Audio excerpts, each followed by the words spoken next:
morning, good evening, good afternoon, wherever you are. Welcome to this to this talk. In this SMART4SEA series of talks, we will be discussing about a hot topic of the era we're living in: cyber resilience, cyber safety, cyber security, past, present, and future. Now, connectivity is, in these days, during the COVID era, an essential part of safety on board, but comes with cyber risks. In the next few years, more failures related to cybersecurity due to human intervention are expected on board and ashore. In order to manage cyber risks, organizations need to have the right tools to identify vulnerabilities, to defend against various set of threats. Becoming cyber resilient is vital for every stakeholder within the maritime industry to prepare for, respond, and recover from cyber attacks, as we have learned the hard way so far. So we would like to discuss today where do we stand in terms of practical terms, the relationship between COVID and possibly increasing cyber risks, any sort of alarming trends, lessons to be learned, emergency preparedness, and how as an industry should we, let's say, become more cyber resilient. Now, we are delighted to hosting in this talk three key experts. Let me introduce them to you. Have Akshat Arora. Akshat is the senior surveyor of Standard Club with expertise on the cybersecurity space. Jim McKee, who is the chief executive officer of WAPAC Labs Corporation, best known probably in the maritime space with the name Red Sky Alliance. They're producing an intelligence service in cooperation with Riot. And last but certainly not least, Mark Sutcliffe. Mark is a well-known face. He's the managing director of CSO Alliance and Maritime Cyber Alliance. They are providing also a service for the cyber space as well. Gentlemen, welcome to this talk. I would like to thank you for taking the time to discuss with us the topics we have here. And in your introduction, let's have an opening presentation, short presentation by Akshat, and we'll continue with Jim and Mark. Akshat, the floor is yours. If you can share your screen and let us have a quick presentation. Hello, everyone, and thanks, Apostolos, for having me here today. The topic you have introduced already, Apostolos, so I won't talk about this much. So the maritime industry, like most other sectors, is increasingly dependent on digitalization, connectivity, and automation to improve its efficiency and reliability. This dependence means increased exposure to a greater risk of cybercrime. The risks, however, are dependent not only on systems and processes, but also on how they are used, that is, the human factor.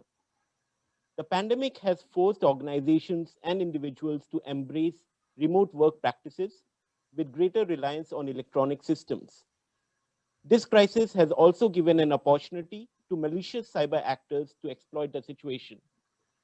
There has been a surge of cyber attacks in the maritime industry since last year. Nearly all the major container shipping lines and even IMO has suffered a brunt of such attacks recently. This clearly demonstrates that cybercrime is an emerging threat. And from some of the past incidents, we know that unauthorized access or malicious attacks may have severe repercussions. It is therefore crucial for all shipping companies to have a cyber risk management plan so they know how to react and respond to a cyber threat. In terms of industry guidelines, IMO has given a deadline to ensure that cyber risks are appropriately addressed in the company's safety management system by first DOC audit after 1st of January 2021. However, IMO is not prescriptive in how these recommendations should be implemented. It refers to the Joint Industry Guidelines, the US NIST framework, and ISO IEC 27001 standards as sources of additional guidance. In addition to all this, there are a number of other industry guidance, classification society notices, and P&I club bulletins on this topic.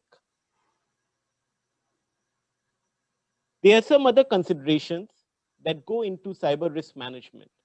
These are company and ship specific requirements, national and international regulations, the commercial aspects like OCIMF TMSA 3, element 13 focuses on maritime security. And for bulk carriers, we have right ship inspection checklist, which includes the cyber aspect. And last but not the least, the insurance implications. That is an assessment on what is covered and what is not. When addressing cyber risk, it is recommended to adopt a three-step approach. That is the people, process, and technology. From the people aspect, the awareness gap perhaps is the main reason why cyber threats and associated risks spread so quickly. It is therefore essential that effective cyber risk management should start at the senior management level, and it should be embedded as an organizational culture at all levels, the ship and the shore. In terms of processes, the procedures for cyber risk management must be aligned with existing requirements contained in the ISM and ISPS codes. For ease of comparison between the cyber and non-cyber related risk, it is recommended to use the same methodology as for other safety or environmental risk in, in the existing safety management system. It is essential to understand that the risk assessment process is not a one-time exercise. Process effectiveness should be reviewed regularly.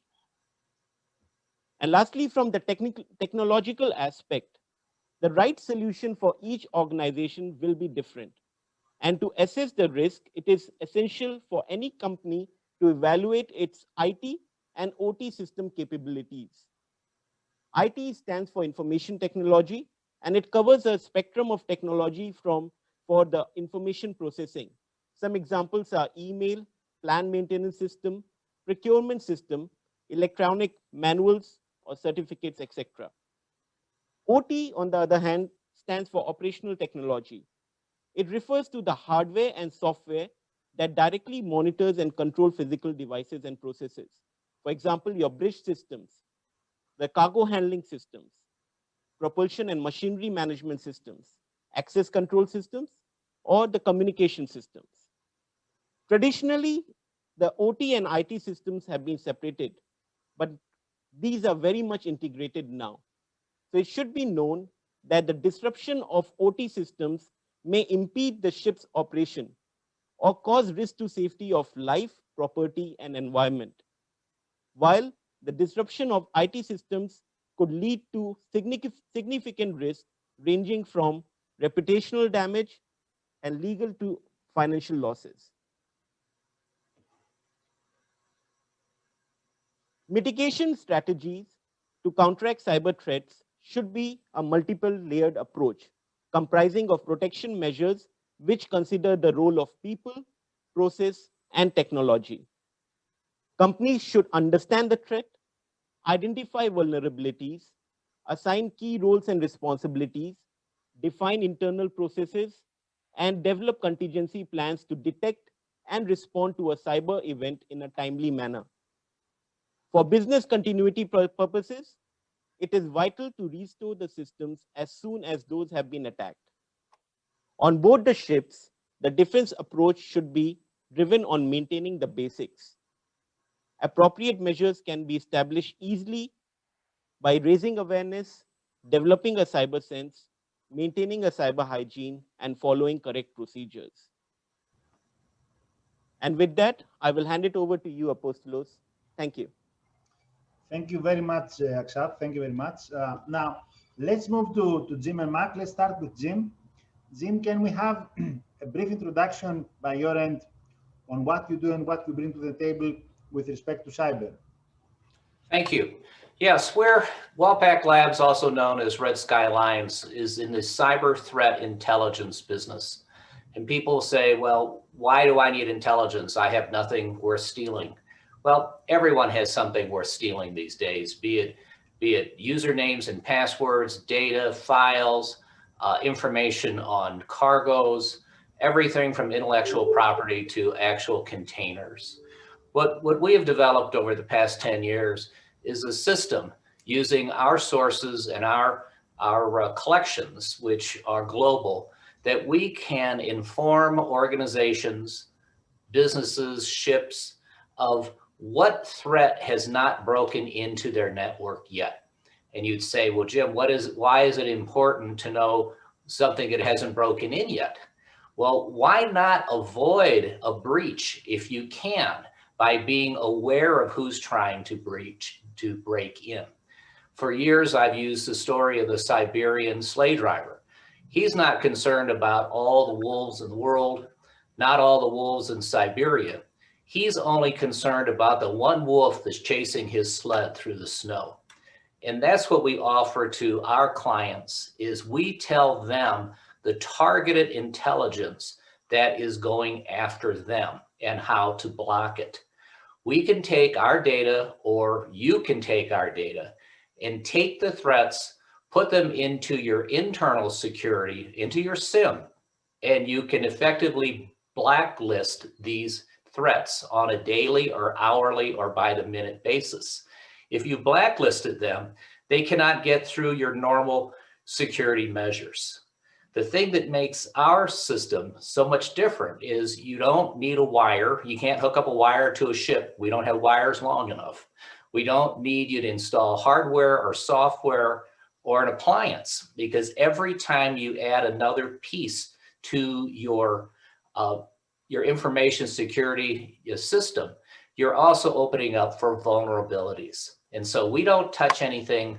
We just deliver the data to the proper party. Okay, thank you, Jim. Mark, let's hear from you, what you do and what you bring to the table from your perspective. Apostolos, thank you. It's great to be back. And the West Africa session we did, God, 6 months ago was kind of one of the best, actually. So the bar is set high. So look, what we do, we run online communities for company security officers, port and facility security officers, and the focus today is maritime company information security officers, the CISOs. What we do is we help them share ideas and information. We particularly encourage the reporting of incidents, and that helps decision-making, both within their organization and to feed up to their management, and really to close the information gap. People will not and do not share incidents in shipping, and they do in banking, and they do in other sectors, and that has to change. So we have the Company Security Officer Alliance, the Port and Facility Security Officer Alliance, and the Maritime Cyber Alliance. They're free to join, and we assure the anonymity of data to encourage the reporting of these incidents. So what we've done is we've run over 60 workshops around the world over the last few years. We've run 2 maritime security conferences. The next one is on the 26th, 27th of May. These are free to join. We have the IMO joining us, the US Coast Guard. We have cyber suppliers, we have lawyers, and we come in and we debate what's going on, and we try and break down the barriers, very much like you're doing in this session at Apostolos as well. And also we support ideas. We were introduced to the maritime cyber learning cycle by a cyber supplier, Naval Dome in this case, and it's about how we can gather the reports together, analyze the lessons learned, create case studies, agreed case studies with sort of peer group reviews, and then that supports the regulators, the decision makers. And I'll be talking a little bit more about that as we go through the questions. So that just gives you a flavor of what we get up to. So thank you. Okay, now, thank you. Now, I would like to hear from you. We had a deadline on the January of 2021. It's not actually a deadline. It's not an actual deadline. Anyway, the point is IMO has insisted on having, let's say, cyber procedures and processes incorporated into the safety management systems. Now, the actual deadline is the next audit of each company, of each managing company safety management system. So that could be ranging from January to maybe December. So, but given, let's say we have a deadline of the early 2021, have you seen any difference with respect to where we are now? I would like to also hear from you if you see any impact of COVID to cyber risks. Akshat, let's hear from you. Thanks, Apostolos. So, like I mentioned in one of my slides, that the pandemic has forced the organizations and individuals to embrace remote work practices. And this has led to even greater reliance on the electronic systems. And the criminals have sought to exploit this situation. So there has been a spike in reports of phishing, malware, and ransomware attacks. In fact, as per some of the media reports, there has been a 400% increase in cyber attacks since the outset of COVID-19.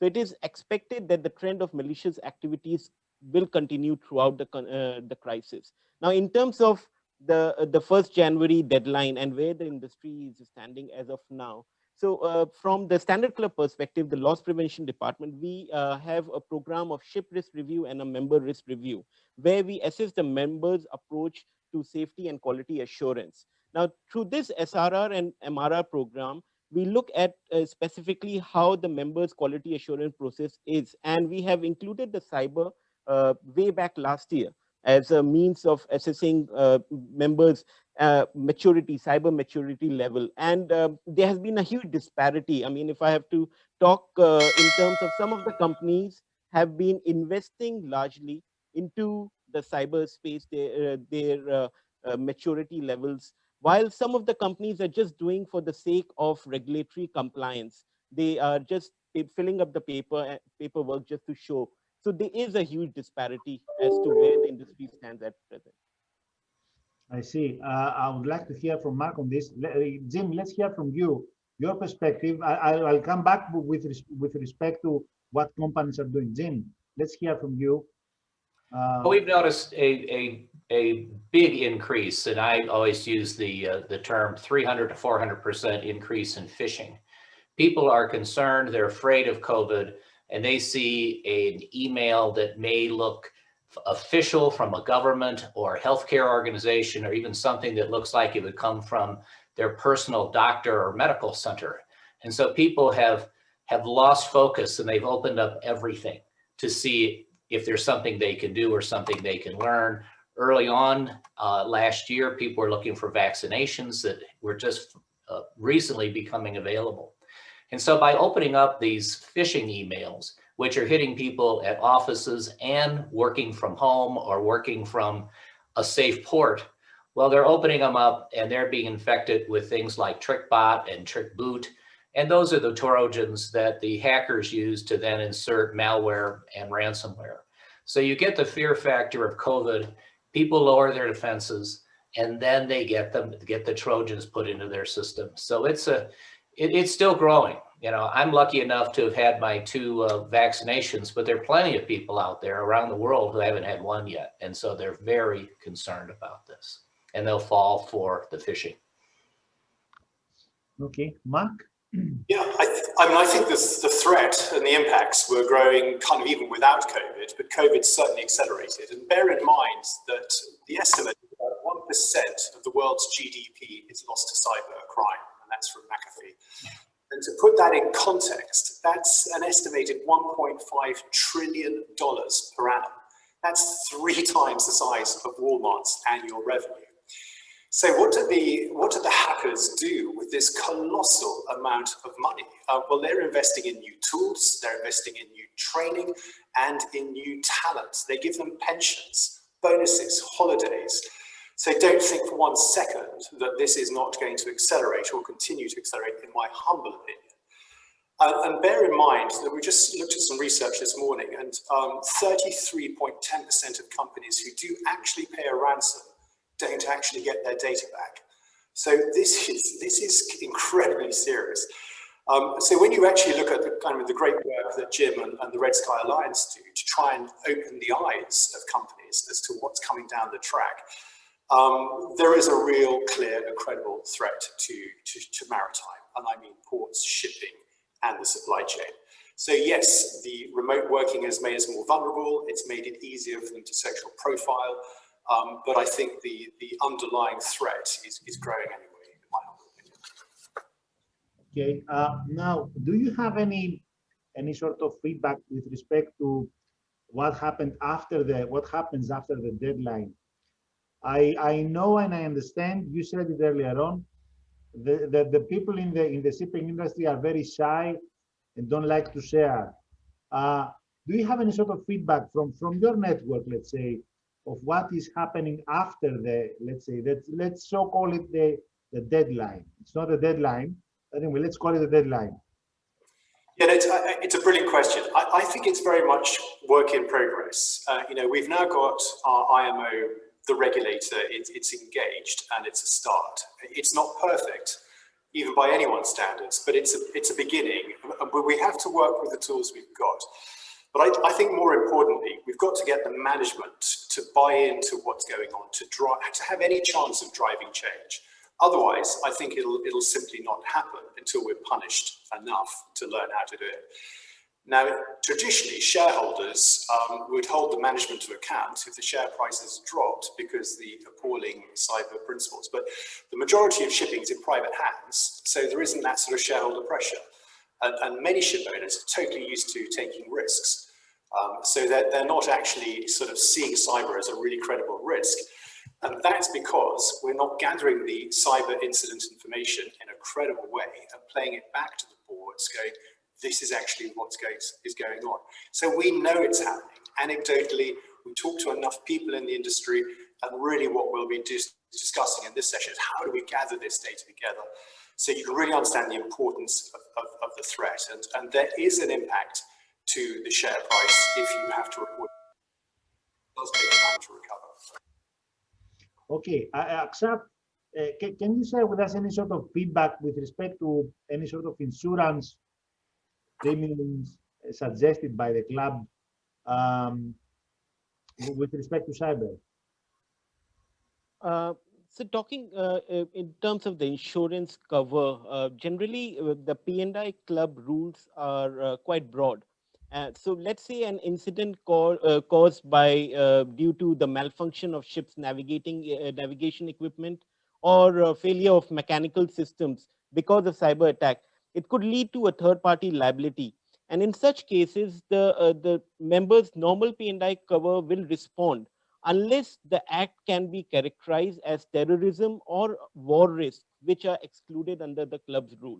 So it is vital to understand that the P&I cover may or may not respond to that incident, and naturally every case will be dependent on its facts. But then this is the scenario on board the ship when we are and third-party liabilities particularly. But there could be instances which we have seen very commonly, like financial loss caused by ransomware or theft of data or business disruption.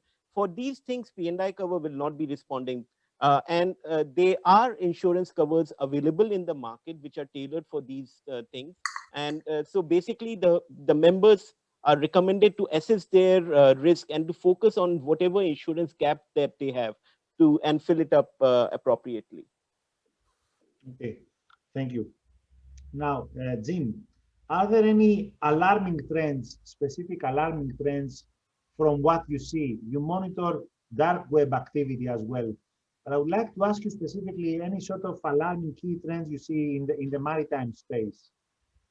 Well, we're seeing state-sponsored cyber terrorists involved in ransomware. We feel that the country of North Korea has been making their gross national product out of hacking and stealing Bitcoin and ransomware. We've also noticed a very disturbing trend in the market. It's called ransomware as a service. You can go out and buy or rent particular components and set up your own ransomware attacks. They even have banking. They have call centers where they will call and tell people they need to pay.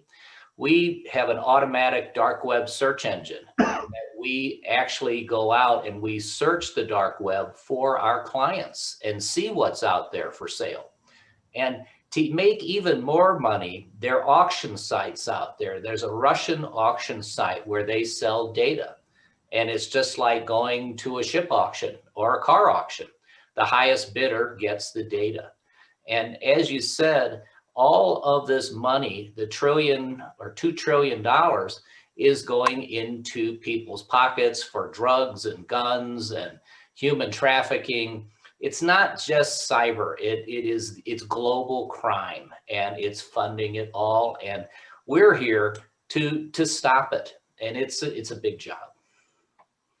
And interesting, because Mark said it earlier on, an interesting, let's say, parallel with shipping, the value of the global fleet in shipping is in the range of $1.2 trillion. So, as you said, Mark, earlier on, 1% corresponds more or less to the full value of the commercial fleet of the world. That's a huge thing, and it's easier for us in shipping to identify because we're not connected with Walmart or any other, of these huge corporations. Now, from your perspective, Mark, do you see any sort of alarming trends that you would like to point this out for the time being? We're sort of looking at it in a different way, actually. I mean, and really supporting what Jim said. It's a fact that about 1 million people visit the dark web every month. So rest assured, you need to be aware that the threat is clear and credible. And from our point of view, it's not just the ship owners, it's the ports, it's also the ship brokers, it's the hauliers, it's the ship agents.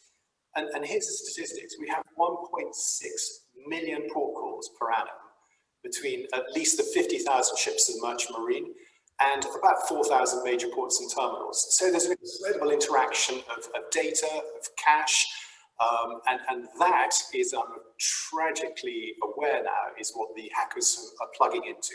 So we will be punished until we get a grip. And I'll give you some good news. We had one CISO, he had 56 different insurance policies for his fleet of 20 tankers. Every single one with a different cyber clause, giving different elements of cover. So he said, right, we have it on the board meeting as an agenda every quarter until we understand the threats, because it's just like driving our ships onto the rocks. And here are the drivers. You have an incident, you've got to pay your staff more money for the overtime, you're going to lose business, you've got to employ then professionals to fix your company, you've then got to improve your software and infrastructure, which should have been in good place, good order the first time around, and you've got to train everyone. So really, we're saying insurance is not the answer. You've got to really invest and train and look at the threat differently. Yeah, absolutely. It's not necessarily, I understand what you say, it's not necessarily the answer, but as a last resort, at some point, you should have some insurance. And people in shipping are accustomed to the idea to have as a last resort, let's say, some sort of insurance to minimize their losses at the end of the day. But I'm amazed by the number of 56 that you mentioned. That's a huge number. I would have guessed something in the range of 20, not 56. Anyway, these are amazing numbers, and we're going to see these numbers rise in the near future. Now, Akshat, are there any lessons to be learned from past incidents in shipping? We are, tending to forget easily, I would say. We have the Maersk incident being the most prominent one, let's say, in the maritime domain. But we have, let's say, smaller incidents in scale or significance and so on and so forth. So from your perspective, are there any lessons to be learned? What can you share with us?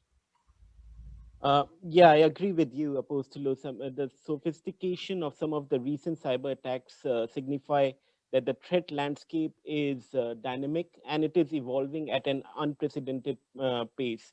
And from some of the recent incidents, what we have seen is that the attackers, through fraudulent mails, they are doing typically three things. They entice the victim to click on a link and which is embedded in the mail, which will be having a critical subject, like how Jim mentioned about the COVID-19. It could be crew change, it could be something of that sort, and that will just basically make the computer infected with the virus.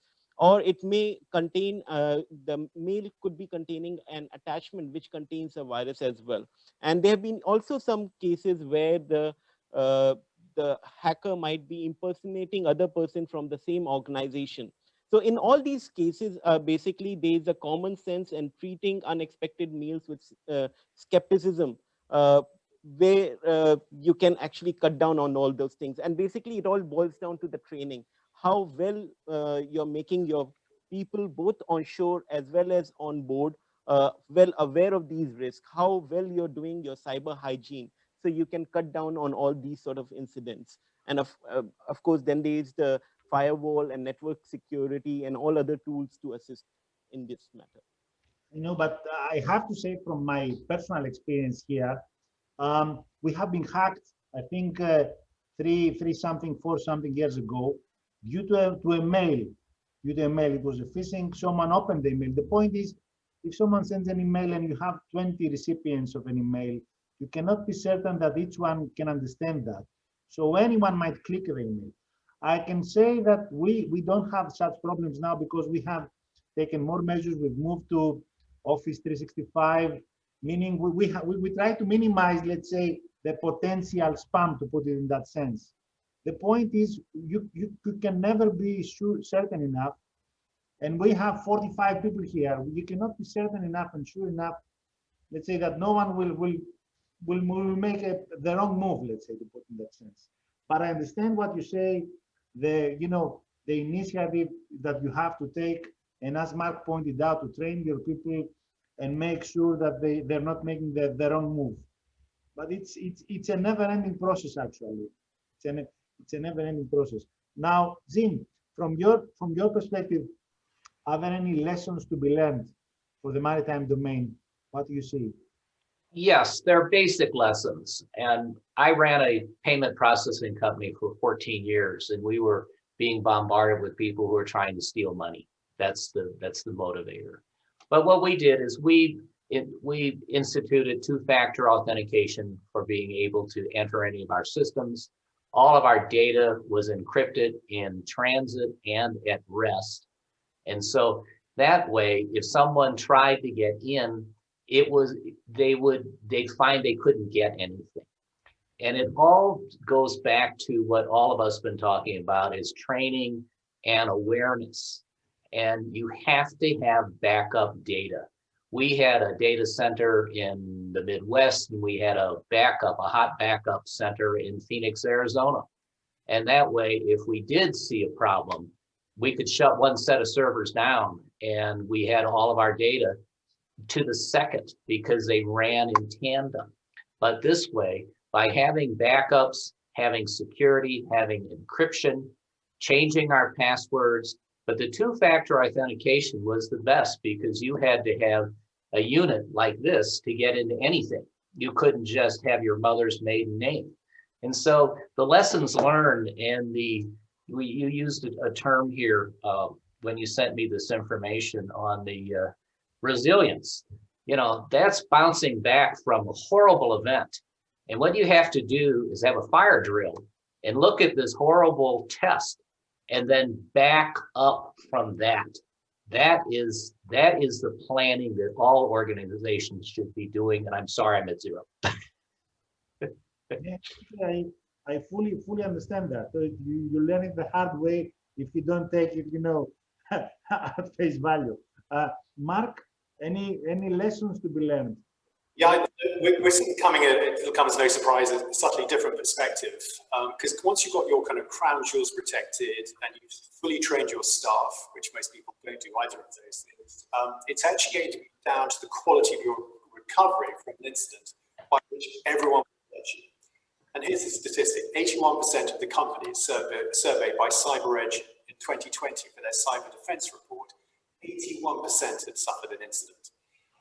So really, you're going to be hearing a lot more about business continuity and a digital recovery plan. It's going to be part of our lexicon going forward. And all you need to know is that 3 out of 4 companies that have this plan recover in 24 hours. If you don't have a plan, do not expect to recover. And it needs to be trained. You've got to be on the front foot. It's not just okay to say to the IT department, take care of it. Everyone has to be engaged. I know one company, the CEO has created a cyber board. He chairs it, and he has every single shore staff and sea staff fully engaged doing the training. And it's now actually winning them business. That's the world we're in. So what we've done is we've created the Maritime Cyber Learning Cycle. We've done this with industry. We're doing it with cyber companies. And really what we do is we take incidents, we explore what's actually going on with the incidents. We're beginning to shape it back to the IACS, the International Association of Classification Societies, is their joint working group, cyber solutions, and feeding back case studies of what actually is going on. So we can all see it and agree it and inform better decision making. Okay. Now, we are talking about the knowns. Now, I would like to ask about any potential unknowns with respect to cyber security or cyber resilience in shipping. From your perspective, do you see any unknowns, let's say, for the time being, or in the near future? Except. Yes, like I said before, the sophistication of the attacks basically show that the, whatever wall that you create, a firewall you create, the hacker may eventually cross over that. So there have been sophisticated attacks recently. And like Mark said, it is essential for the systems to be able to recover. And so essentially, when we are talking about cyber resilience, it is the business, it is the ability of the business to not only prevent and protect against any cyber attack, but also to be able to adapt to the changing environment so that it can detect and deter the next attack. And this is the practically basically when we are referring to the cyber resilience, so to say, that foreseeing what could be the next step and be able to uh, prevent that. And basically, if something happens, then be able to recover from that situation. So that is what is resilience. And that is basically the known unknowns, basically. Okay. Jim, do you see any unknowns? My business is reporting on the unknowns. So thank you for the softball. What we do is we're scraping the web, and we're scraping sources out there, including the dark web, and we're matching the mentions with our clients and industries.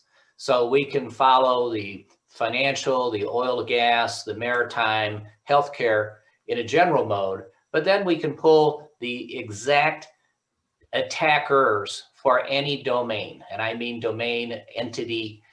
If we can get the IP, we can track the threats against that.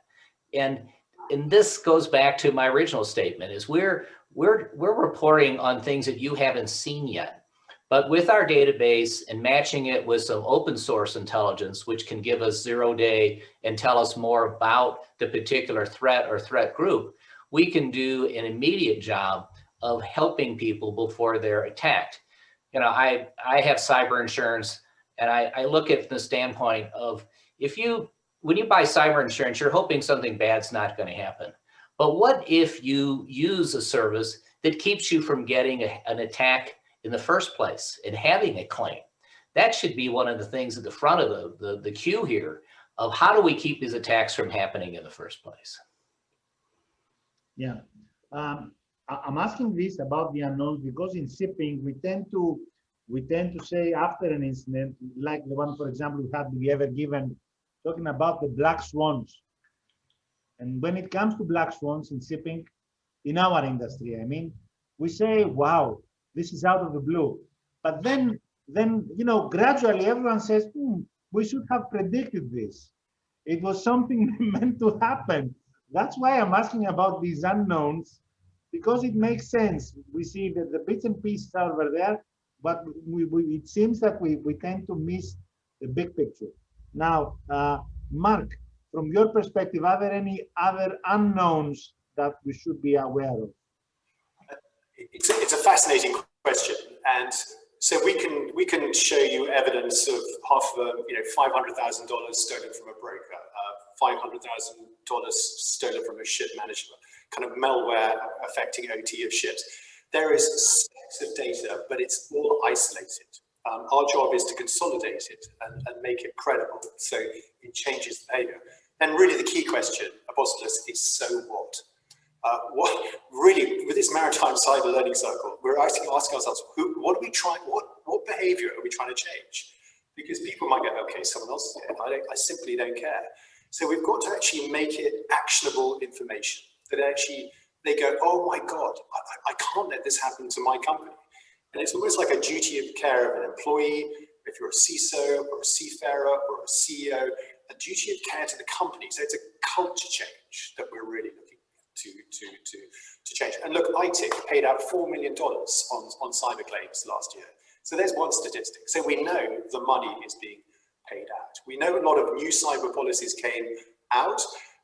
We don't know whether they'll be around in a year's time, because I expect they've got a pretty miserable claims record.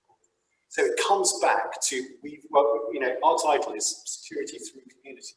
We've got to really wake up, share the incidents, get a grip, invest in the training, and do the basics. It's not actually that complex.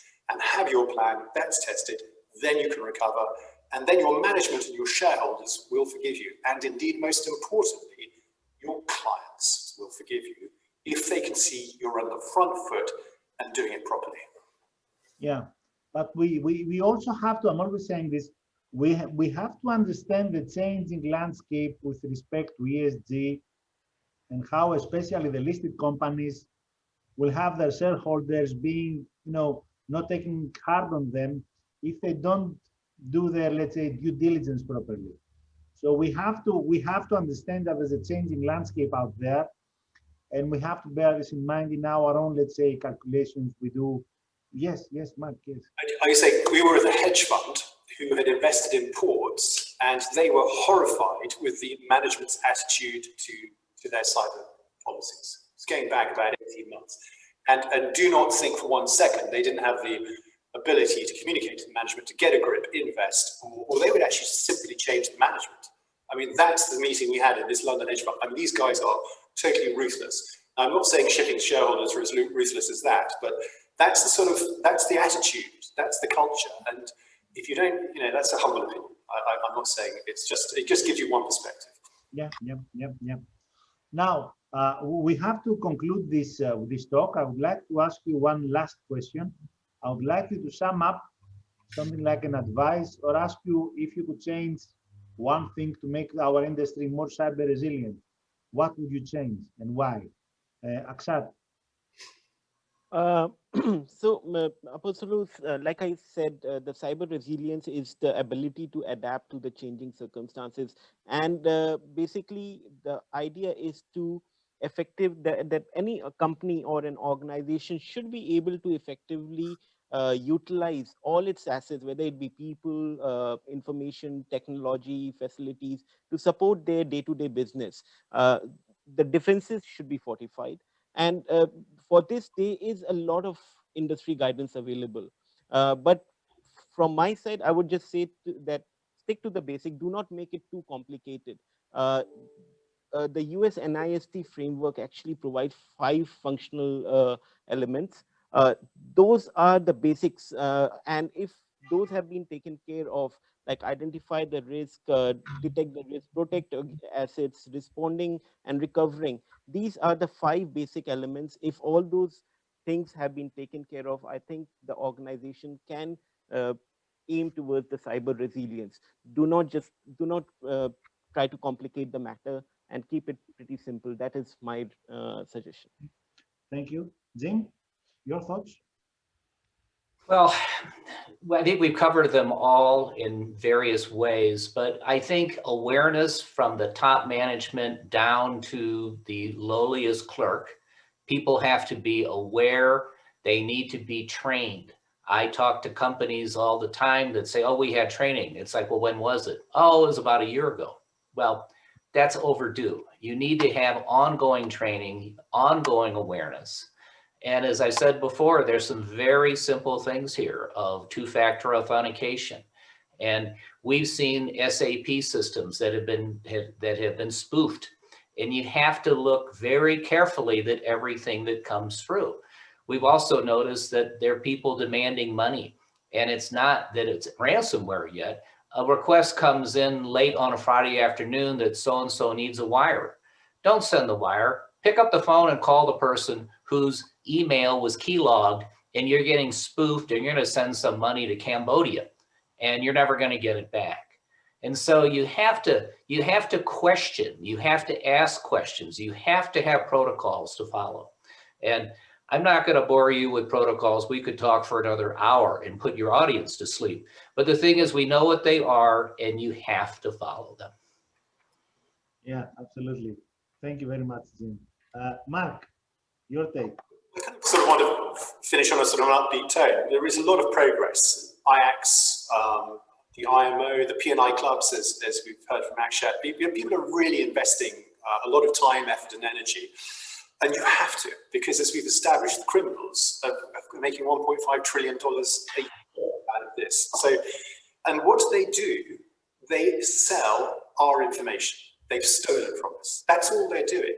So really, we as an industry, it's beholden on us to get a grip, start trusting each other, anonymize and share the incident information. And as Jim so elegantly says, you have to train your people. If you don't train them, you can't expect to get the culture change that's required to ensure your company can recover from an incident. I don't think it's a matter of when, it's the recovery. We should just be a little bit more open and honest about that simple fact. And as, yeah, our mantra is security through community. So yeah, I naturally believe in it. So that's my thoughts. Thanks. Thank you all very much. Thank you for the beautiful ideas you brought to the table. Thank you for pointing some very interesting numbers. I'll keep the 1.5 trillion. So the value of the global merchant fleet is vanished every year due to cyber security incidents. That's a very impressive number. I keep the 56 insurance premiums. Mark brought it to the table. I'm sure that we're going to hear more in the near future because cyber security and cyber safety and all these things are here to stay. As the industry is moving towards a more digitized future, we're going to see more threats in the near future. So, and it's not going to stop here. And I'm sure that we're going to see a number of organizations, as Mark correctly pointed out, a lot of stakeholders are investing in this, absolutely. But the point is, we cannot raise the awareness of people, as Jim pointed out, and as all of you pointed out, we cannot raise their awareness from 0 to 10 from one day to the other. And people do not in our industry understand what Jim pointed out. You trained them a year ago, it's overdue. You have to retrain, you have to keep them up to date and keep them up to speed. And people, you know, in our industry tend to think like a checkbox. I've solved the problem and I put it on the drawer. I'm not going to be revisiting this problem anymore in the future. So that's something that cannot change from one day to the other. So I would like to thank you all. I would like to thank all our viewers and looking forward to seeing you in one of our future talks. Thank you very much. Thank you. Thank you very much.